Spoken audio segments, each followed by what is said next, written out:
O Brasil teve um recorde histórico de mulheres eleitas para prefeituras. Aqui no estado do Rio foram 10. Segundo analistas políticos, isso é efeito da eleição da presidenta Dilma em 2010. Mas eles também alertam que esse número poderia ter sido maior se os partidos investissem mais nas candidaturas femininas.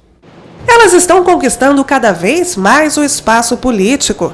De acordo com o Tribunal Superior Eleitoral, o número de mulheres eleitas como prefeitas no primeiro turno aumentou 31,5% em relação à mesma etapa de 2008.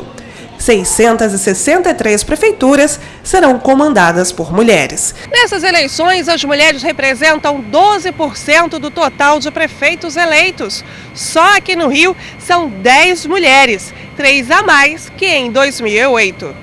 Veja agora os municípios do Rio que elegeram mulheres para as prefeituras: Angra dos Reis, Areal, Bom Jesus do Itabapoana, Campos dos Goitacazes, Iguaba Grande, Porciúncula, Porto Real, Rio Bonito, Rio das Flores e Saquarema. O crescimento da participação das mulheres para esta socióloga, apesar de positivo, ainda não é tão expressivo.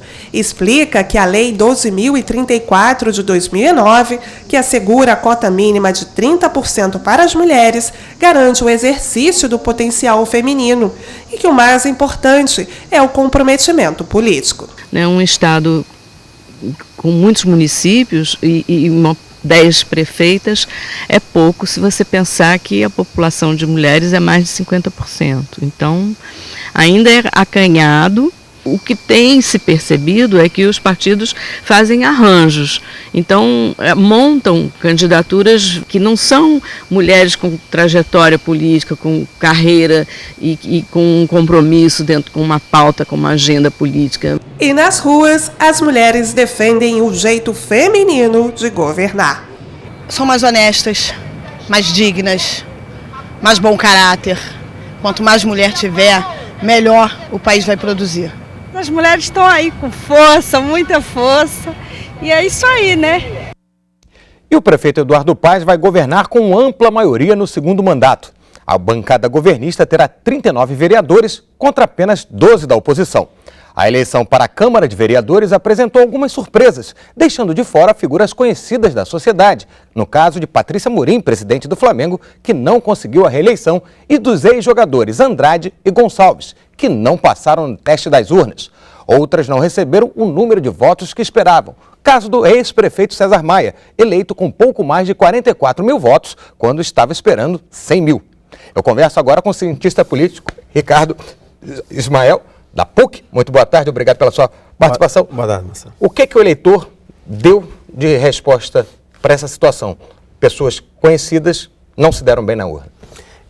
A Câmara de Vereadores do Rio de Janeiro, na verdade, ela mantém um quadro de fragmentação partidária, né? Quer dizer, você tem aí normalmente em torno de 20 partidos que hoje têm assento na Câmara de Vereadores. O partido com o maior número de vagas é o PMDB com 13, depois o PSOL com 4 e o PT com 4.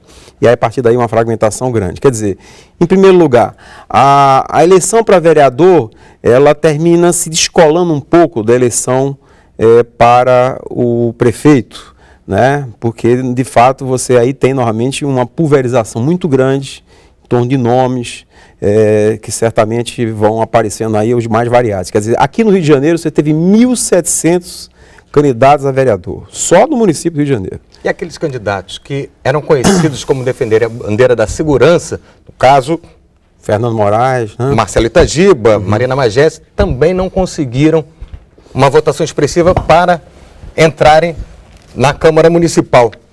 O que está levando em conta o eleitor nesse momento? Pois é, a eleição para vereador é uma eleição difícil, né?